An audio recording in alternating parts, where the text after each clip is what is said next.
This episode is brought to you by Active Digital, where we help customer-obsessed companies become destination brands. Like, you have to go into the process of development. Again, service, product, software, not software, doesn't matter. Like, you have to go into the process of changing or building with confidence that you know what to measure on the other side, that you understand the customer that's being served. And yes, like, some of that means that your ears also have to be open for, we heard a thing that was different than what we expected, and we're not going to throw that on the floor either. How can you make progress on getting closer to product and service excellence? We're going to answer that for you today.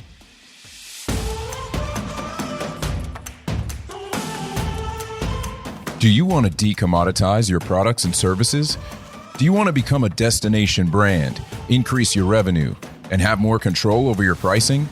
You're in the right place. Each week, we'll talk about how to create great customer experiences and how to orient your company to enable them.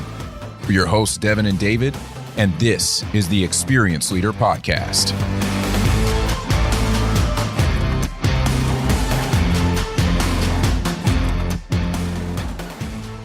Hey everybody, welcome back to another week of Experience Leader. Happy to be here with my brother David. David, how you doing, man?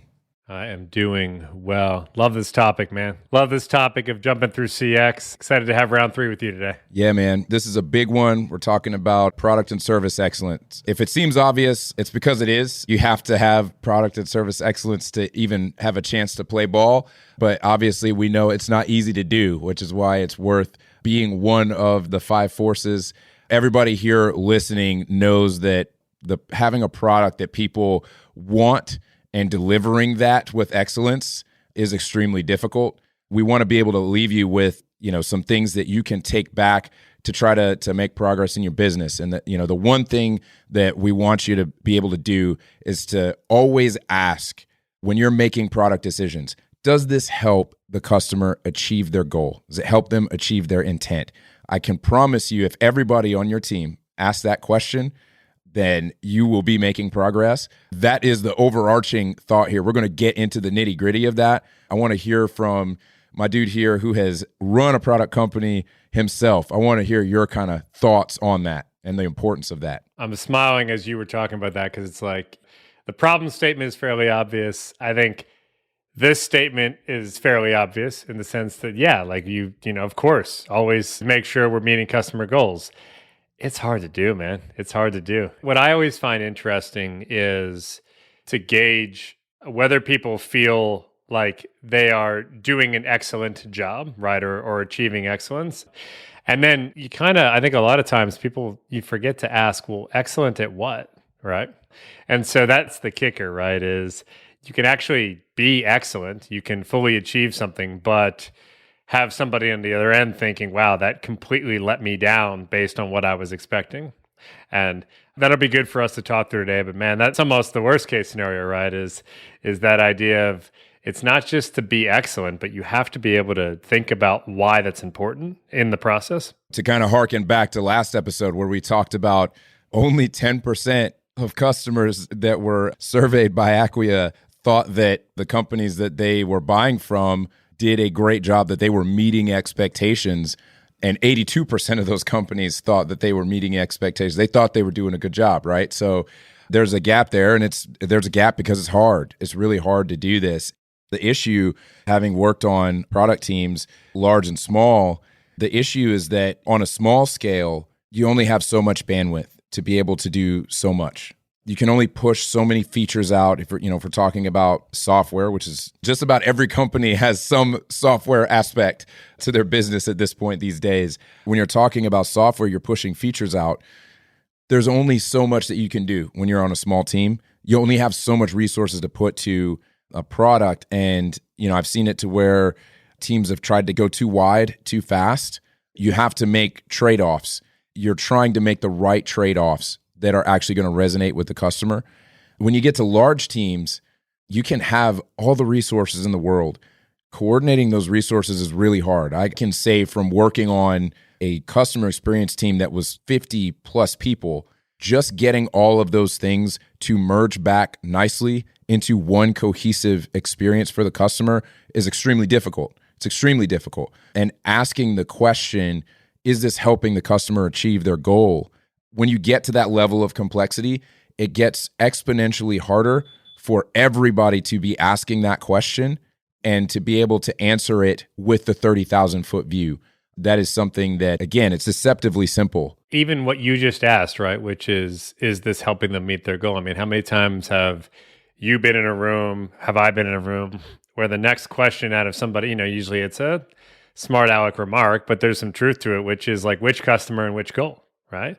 It's rarely singular as well. It's not just, do we know who our customer is or what they're trying to do, but it's, okay, do we know who all of our customers are? Like, do we understand those journeys? And then do we understand those important points of progress and objectives like within those journeys? And you have to have that available for people to be able to tie into. And if you don't, then yeah, it can even get confusing when you have the resources, because it's like, well, yeah, but I still don't know which needle was I supposed to be moving here. I think I moved one of them.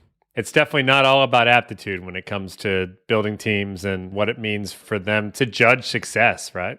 Absolutely. And knowing what that is, right? We talked about the importance of everybody on the team knowing what the job to be done is, right? This is where the rubber meets the road, because it's getting put into product decisions. It's getting put into service delivery decisions, and people being able to answer that question without having to do too much thinking. When that person in the meeting asks, hey, are we achieving the goal here? And Smart Alec asks, which one? Hopefully they don't have to ask that question. But if they do ask that question, your product manager, your service delivery manager absolutely needs to be able to fire back with a hair trigger what that is. It's hard. I've worked in places where we had that down. We had personas. We had what those different personas, what they were after, what they were trying to achieve, what was most important to them. We weaved that into our product design meetings very well, I think.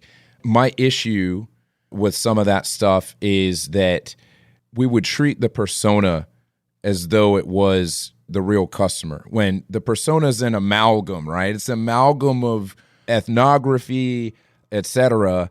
And we did some really serious big boy, big girl research to be able to come up with that stuff. But the issue was we would sometimes trade that out for actual customer feedback.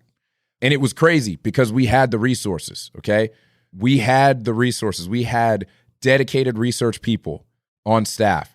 But sometimes we would take what we thought we knew or what was true at one time, and I'm not saying it wasn't true then, but we assumed we knew how to properly interpret in every situation the information that we already had. And it's a both and conversation. It's a yes, do the research, have that body of work that can inform product decisions, test it against the market. It's amazing when you have the money and you still don't want to take the time to research. I've seen it. I've been there.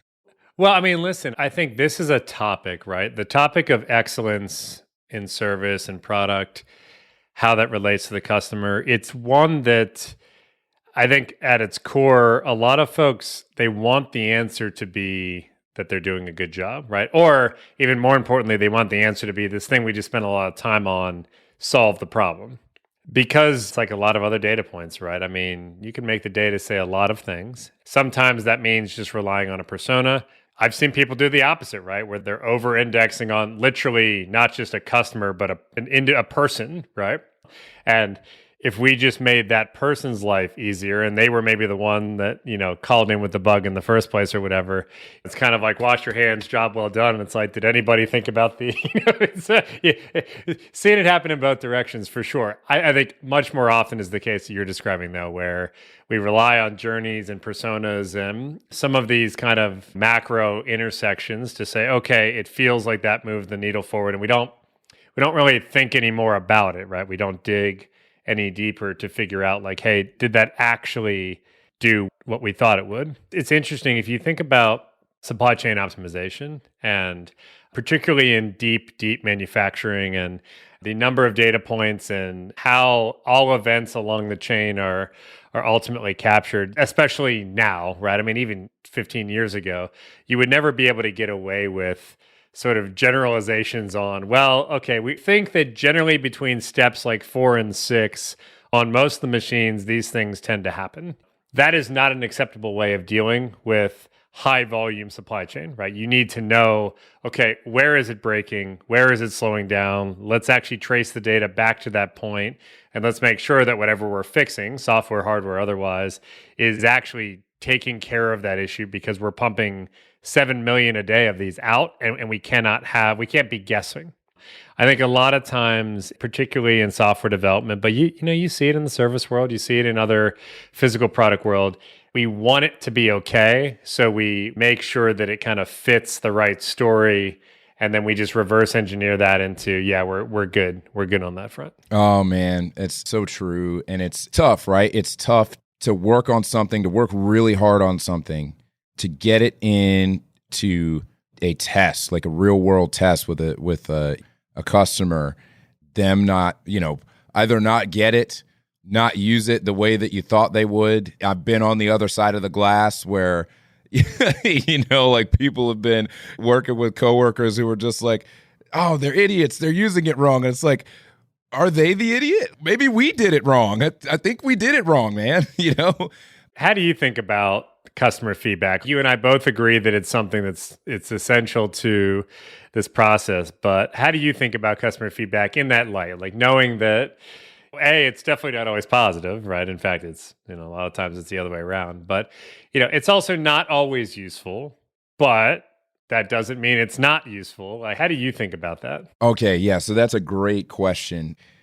Obviously, people are out here doing this, right? This is one of the things we want everybody to keep doing, is getting customer feedback. I think that it's also clear that not all customer feedback is created equal.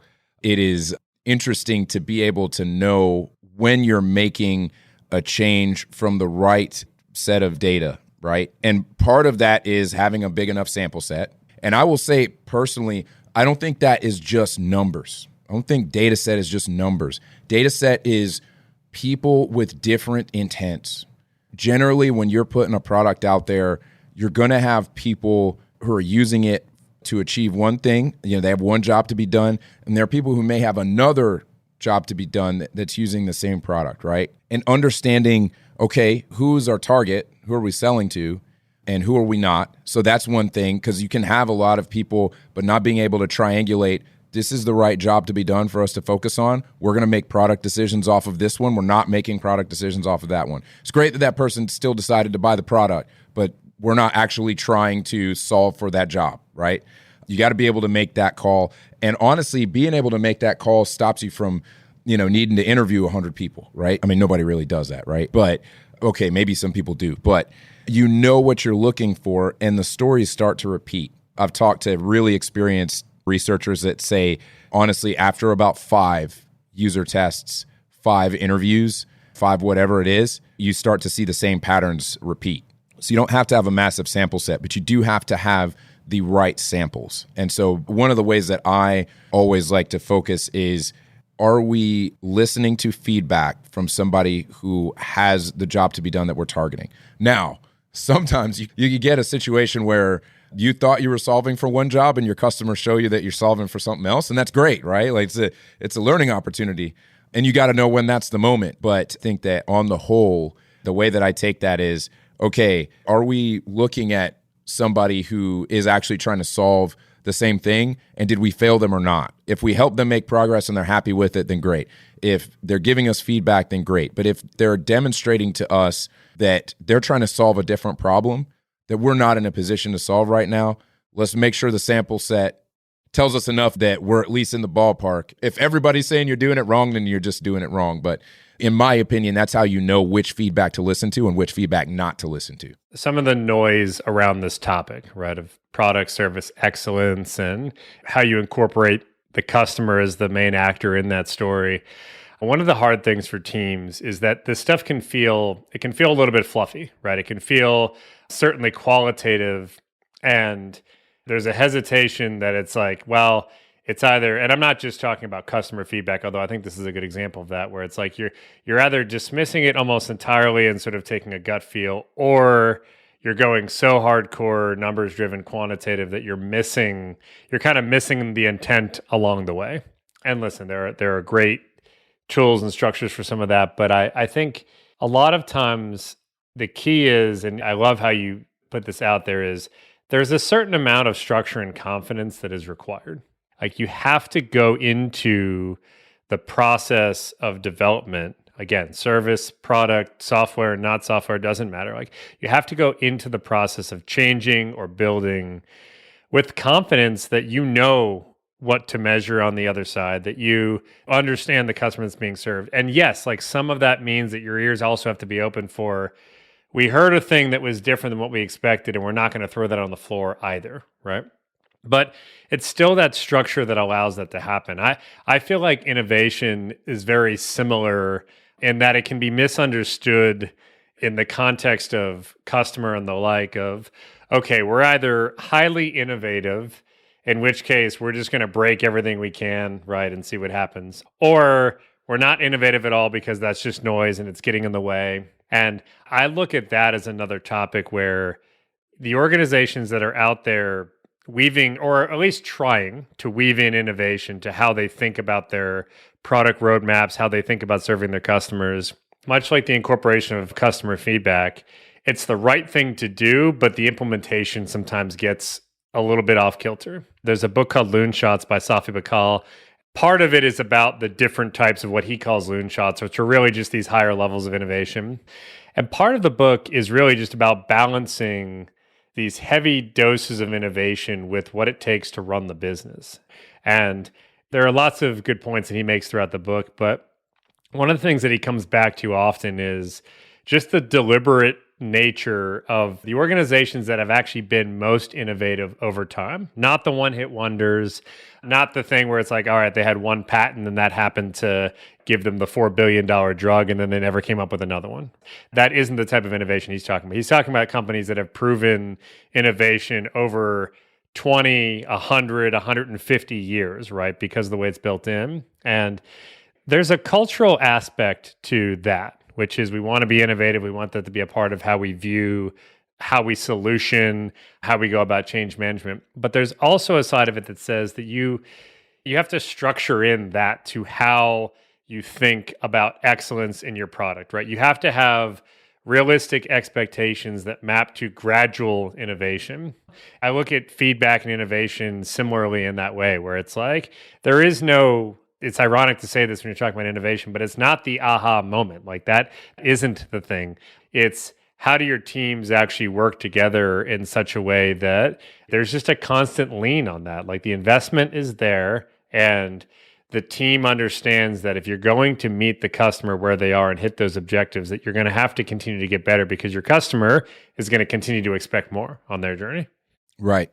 I mean, that's really what innovation is, right? It's being able to deliver more in a way that helps them solve that problem and make progress on that job in a way that they couldn't before.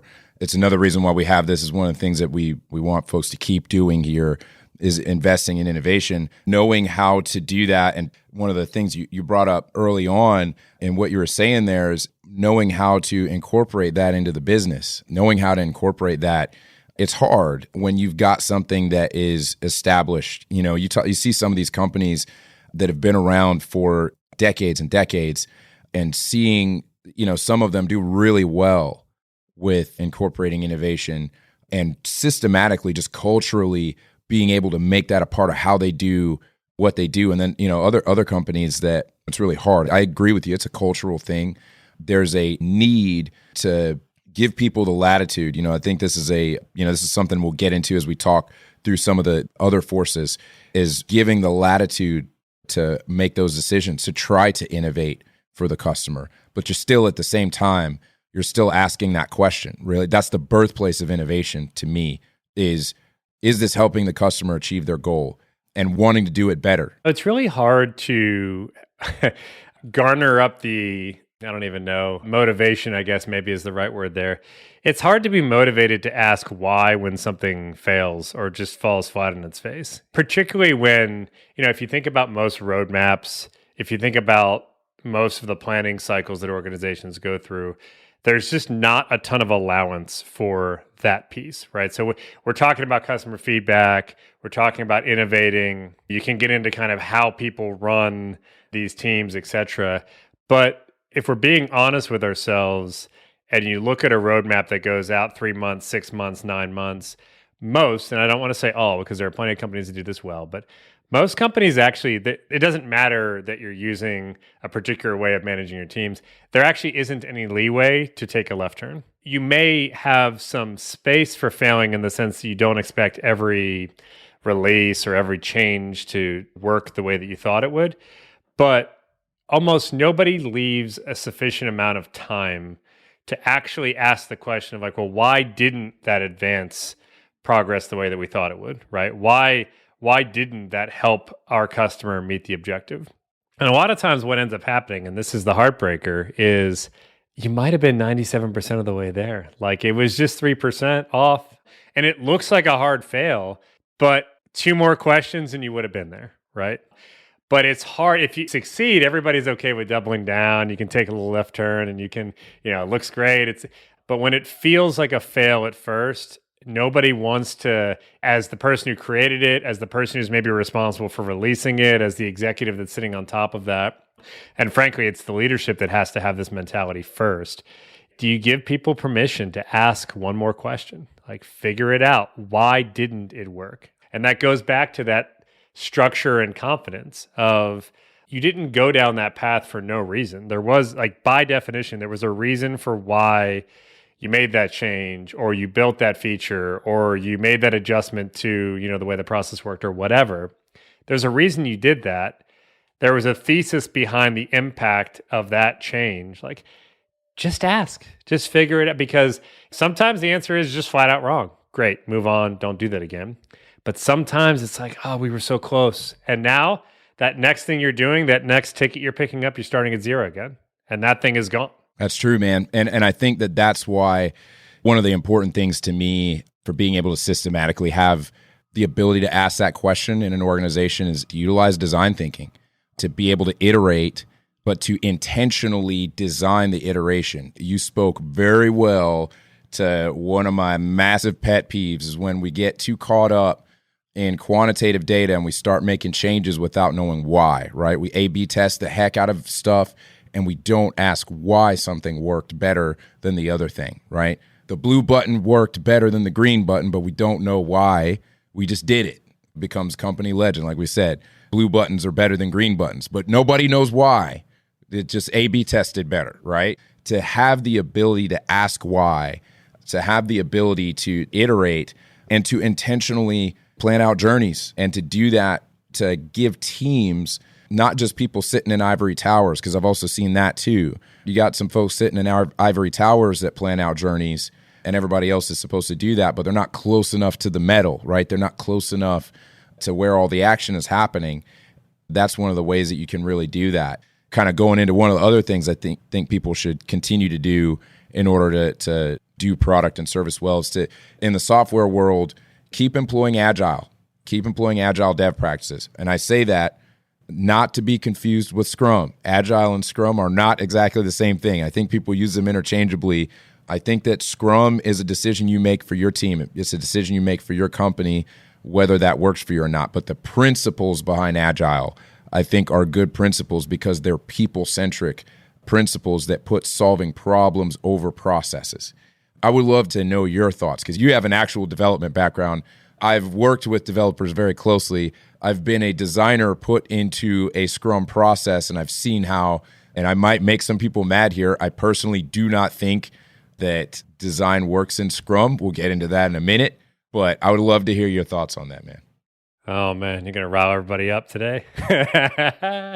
I hit on a little bit of a danger in the last thing I said on if teams and individuals don't feel the need to ask why, there's downstream impacts. And one of the things I think that gets folks to kind of turn sideways with Scrum in particular, and even just some of the formality behind Agile, and you can take this conversation as far as you want to take it, right? I mean, you could talk about, well, okay, for larger teams and the use of scaled Agile and how does that work and all this stuff. But removing the detail of this approach versus that approach, one of the things that can happen that's a negative is that the adherence to the process, and this goes down to the ticket level, becomes more important than the outcome of the work that was done.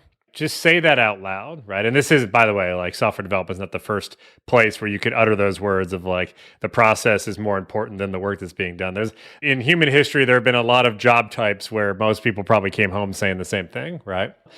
Here's the risk, and I mean, you hit it, right? Is if you don't care what happened, but you do care that your ticket is now on the far right swim lane, then at that point, it's like, what are we really talking about, right? And I mean that as a like, man, we kind of need to check ourselves as product owners at that point, because if your people are just trying to move stuff to the right, pass, fail, or otherwise, they're not really worried about why. I mean, I've had folks, you've probably seen this too, where it's like the card moves right. The thing was an absolute disaster. So they just create another card on the left and then they pick that one up again. Like if you play that through to its logical conclusion, like there is an infinite amount of cards that can be set on the left. And there's an infinite amount of work that can be done to move stuff to the right. We can have velocities of infinity with customer satisfaction at 0, right? Like this is a problem. And so in all seriousness, I think that is the danger though, right? And there's a process question there, which is, okay, how do you humanize that a little more? It's also just a passion. You need to care. Like as a developer, as a product owner, you actually need to care about the impact of what your product, you need to care about the impact that your product is making.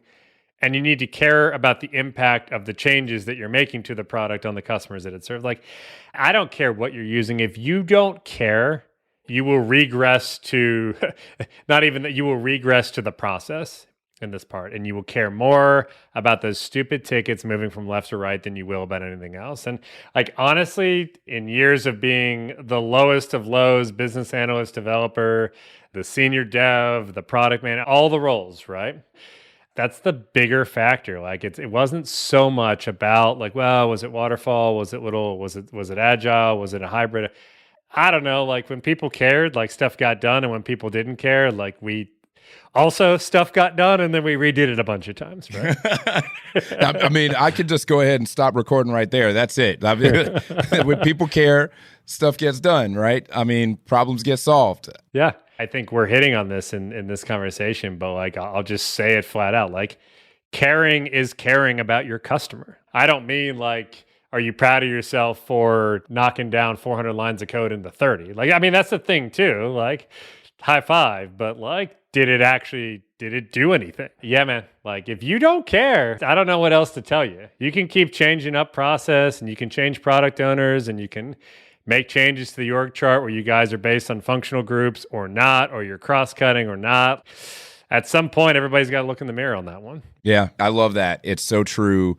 I tend to think about a lot of these things. There's always a fundamental thing that's driving everything else, right? If we want to talk about it in terms of Pareto principle, there's this like 20% of the thing that has to be in place, right? In this case, people caring. The 20% of the bigger picture, people caring, is driving the 80%. It's driving everything else. And if you don't have that, it doesn't matter what framework you have. You can have Agile, you can have the most skilled Scrum practitioners in the world. You're not going to get there, because what it does is it causes people, yes, to care more about velocity, causes them to care more that they did the thing that was on their plate. I've been the lowly guy putting red lines, okay, in design files to tell developers how wide a component needs to be. You can get to the place where you just care that you got your red lines out on time, and you stop caring about whether it actually achieved the thing, because it becomes a weighty process in the business, and people are thinking more about that than they're thinking about solving the customer's problems. I've seen it. I've been there. Yeah, no doubt. And listen, I have seen in support of some organizations where I've seen heavy structure work well. I mean, we won't talk about waterfall, and that's another thing that, listen, it's not like it's never worked, but even when you get into heavy, complicated agile, you talk about SAFe, so scaled agile with teams of, we got 100 people, 200 people in a room kind of thing. I have seen from the release train engineer that is doing their best to kind of get everybody properly positioned for the next, whatever it might be, 2 months, 3 months. I've seen those folks come with passion where they are, and not just with passion, but with real context for the greater group around like, this is why these are the outcomes. Like we're focused on this for the next couple months, and this is why. Here's what we saw. This came straight from the field. Hell, maybe we've got a customer that's going to jump in on video for all 200 of you to talk to you about that, right? I have seen folks that were able to dig deep into the context, into the customer's point of view, into the why, get an entire group of people fired up. And then you see, even from a planning perspective, you see the impact that that has on people's mindsets of, well, as a developer, as a tester, as a designer, what do I think that I can achieve? And also, they're in that mindset of, are these things that I'm putting up on the board or virtually or whatever, like, is that stuff actually going to move the needle from what I just heard yesterday morning or an hour ago or whatever? So it's that connection with your customer to say like, hey, do I actually understand who I'm building for, designing for, testing for, etc.? Absolutely, man. Absolutely. I'll never forget a guy that I used to work for who's now big time in digital customer experience. I remember he said, I was working as a front-end developer at the time, and I was really proud of some code that I wrote, really super proud of it and how I had accomplished something. He was like, you got to ask yourself the question, like, it might be cool, that thing that you wrote, but did it actually do anything for the customer? The same question you just asked, he asked me that, and it was just kind of a little bit of a dagger at the moment that I realized as a developer, I wasn't thinking about that. I was thinking, I made this thing super efficient and I wrote that front end code like a straight up ninja. And I was not thinking about whether it actually helped the customer. Yeah, I mean, you can totally get there. I think that really gets into the meat of, there's some things that we think people should stop doing in order to be able to make progress. And that is putting process over people, right? Sticking to rituals, etc. I've been there where Scrum rituals were more important than actually solving the problem. It was a painful thing for the entire team that, the Scrum Master was so focused on the ritual, and we knew that we needed to take a step back. We needed to call time out.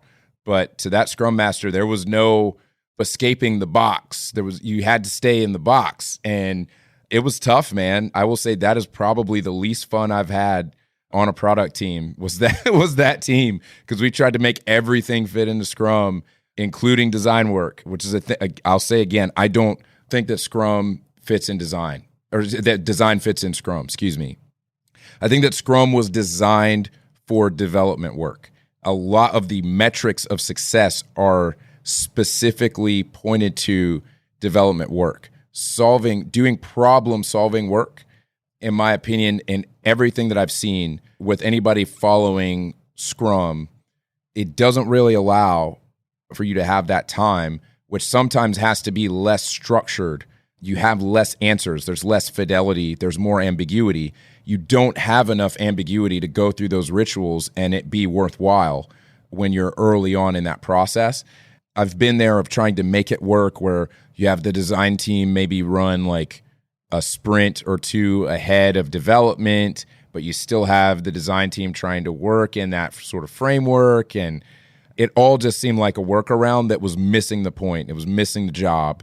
And I know I probably made a bunch of people mad right there, but I'm just saying. You're messing with their metrics, man. You're messing with their It's funny, and I guess it's kind of not, right? It's like the metrics are part of a lot of that is reverse engineered from how do we keep track, and it's easier to keep track if everybody's following the same script and the same process. So there we go. Everybody ends up kind of in the same, being put through the same set of ladders there.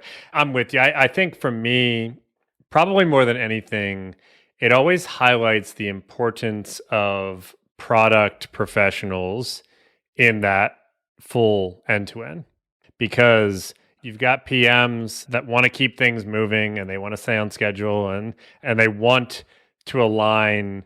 We'll say it's not even so much that they want to align expectation with output as it is they want to align definition of done with what's being done, right? Like whatever that means. Sometimes those two things are the same. Sometimes they're not. And then you've got developers and testers, et cetera, that really just, sometimes they just want to plug in and go. The role of product professionals in that equation, though, is to play not just, sometimes it's to play traffic cop, sometimes it is to set direction, but it is to be the voice of the customer, to be the voice of reason of the customer sometimes.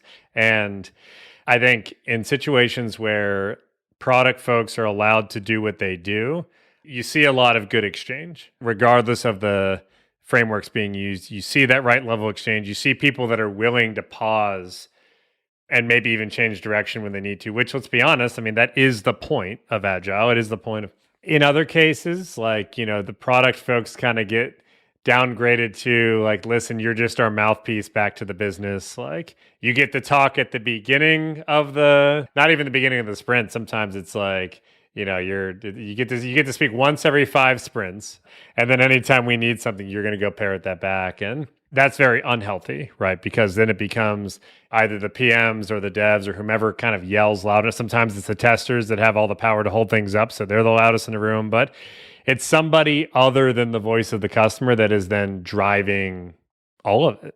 Oh, man. So well said. So well said.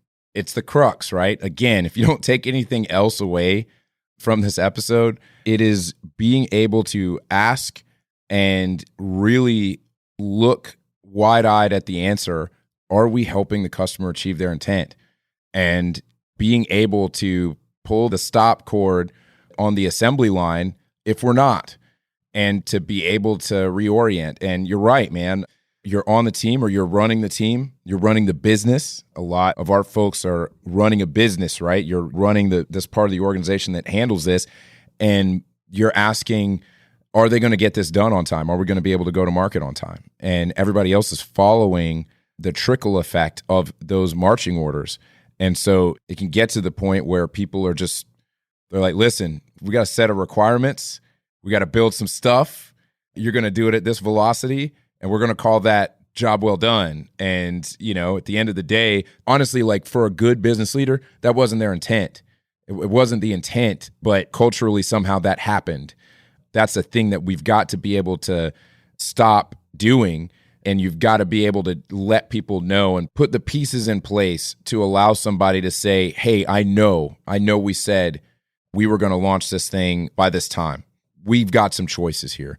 We can launch at this time, but we've found some new information, or we think that we're off track of actually helping the customer make progress. We've got to make some changes. Maybe we can still deliver something at this time, but it's not going to be what we thought. That's not going to hit the mark. Can we reassess? And a lot of times, especially in a large organization, being able to get the train to slow down is not easy. No doubt. There's a good lesson that I've learned the hard way. And I think a lot of folks that have run product organizations, service organizations, et cetera, I think we've all learned this at different times throughout our career, but you want so badly to optimize on aptitude of the thing that you think your organization does that is your, it's what makes you unique. It's kind of your secret weapon. I think most orgs, they keep trying to find that thing. And that's, it could be like, it could be the way that you write code, right? It could be the fact that you're newer than your competitor. And so you feel like you've got a technology advantage. And all of a sudden that like keeps getting said around the office. Like, we have a tech advantage. Well, guess what? Like, now everyone's kind of optimizing on your technology advantage. And like, the truth is there are very few industries where that type of advantage actually exists for organizations. Like, most of the time, it does come down to how well do you understand your customer. And like, I mean, we've talked about this not just on this episode, but before, like, we'll continue to talk about this, but how well can you organize around your customer, right? In such a way that, to be a bit dramatic, everything you do is based off of that, right? That isn't to say that we're talking about excellence today, and a lot of this may sound like, I don't know, guys, you're talking about understanding and feedback more than you are excellence. Like, I hate to break it to people, but listen, excellence comes from, those are the stakes, right? I mean, if you think about why design thinking is so important in this type of process, it is about what you do to go through understanding, right? That ultimately, and being willing to test and be wrong and ideate a little bit. And like all of that comes from a place of, I want to understand the problem set better. And I want to be flexible enough that I can continue to get better on that, right? Like that comes from a place of, it comes from a place of understanding. You have to care, right?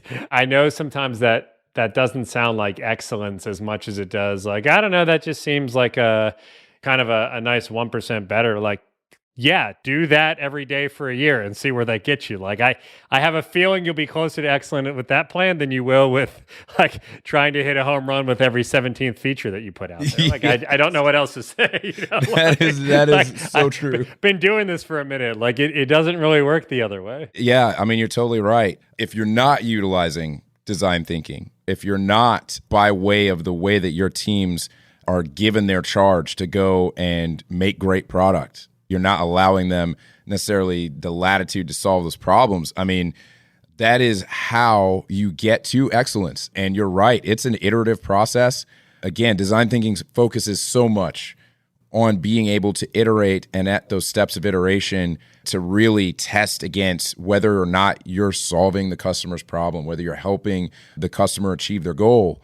It demands that you give the latitude. The data that you're getting back with every iteration, it's yelling at you to allow the latitude to actually solve the problem. That's how you do it. And that 1%, I couldn't agree more, man. I mean, if you can get 1% better every day, you're smoking everybody else, in my opinion. Been in the game for a while. If you do 1% every day, you're killing everybody else. I know it's hard for orgs that are struggling to hear that because you want that silver bullet that's just going to fix it. And yeah, like there are certainly things that orgs that are struggling with their product development process in general or like, yes, there are things that are broken that can be fixed, but it's still going to come down to, can you align the way that the folks that are doing the work, the folks that are either determining the work, like if they're not clued into what are the objectives of our customers and every single day, how is what we're doing right now going to advance that? Like if they're not clued into that, you'll get lucky sometimes.